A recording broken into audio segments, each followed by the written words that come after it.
How do you travel to work? How do you travel to school? කොහොමද answer එක දෙන්නේ? By bus, by train, by van or by plane? By කියන නිපාත පදේ අපි means of transport වලට පාවිච්චි කරනවා. අපි means of transport ගැන කතා කරද්දී ගමනාගමන ක්‍රම ගැන කතා කරද්දී මෙන්න මේ by කියන නිපාත පදේ පාවිච්චි කරනවා. මෙන්න මේක පොඩ්ඩක් පැටලෙනවා.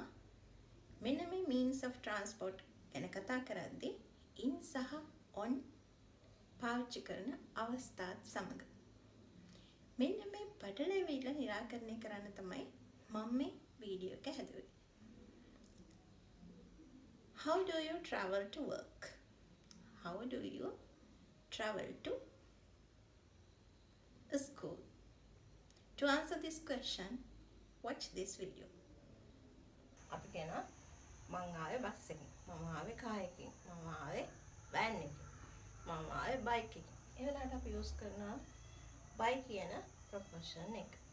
by bus, by car, by bike, by train. මොන ඔය by කියන ප්‍රොපෝෂන් එක යූස් කරපුවාම අපිට මෙන්න මේ vehicle එක ඉස්සරහින් විශේෂිතකරණයක් නැත්නම් adjective එකක් යූස් කරන්න බෑ.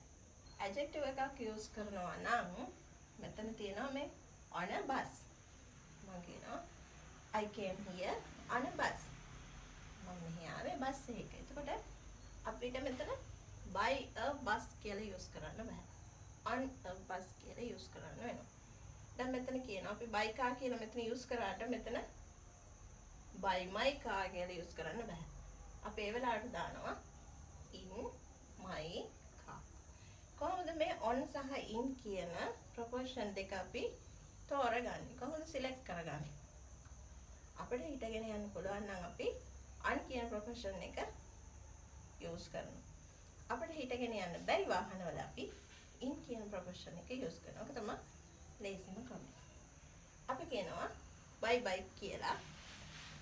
bike එක ඉස්සරහට විශේෂිතකරණයක් නැත්නම් adjective එකක් ලබා දීලා තියෙනවා නම් අපිට on කියන ප්‍රොපෝෂන් එක යූස් කරන්න වෙනවා. on my friend's bike. මගේ යාළුවගේ බයික් එකේ. by train කියලා භාවිත කරන්න පුළුවන්. නමුත් that train කියලා ආවොත් අපිට on කියන ප්‍රොපෝෂන් එක යූස් කරන්න වෙනවා. on that train. Are you good at swimming? Are you good at swimming? ඔයා පිහිනන්න දක්ෂයිද? Akila is bad at maths. Akila is bad at maths. Akila ගණිතයට අදක්ෂයි. Tina is good at telling stories. Tina is good at telling stories. Tina කතා කියන්න දක්ෂයි. Amal is bad at writing letters. Amal is bad at writing letters. Amal ලියුම් ලියන්න අදක්ෂයි.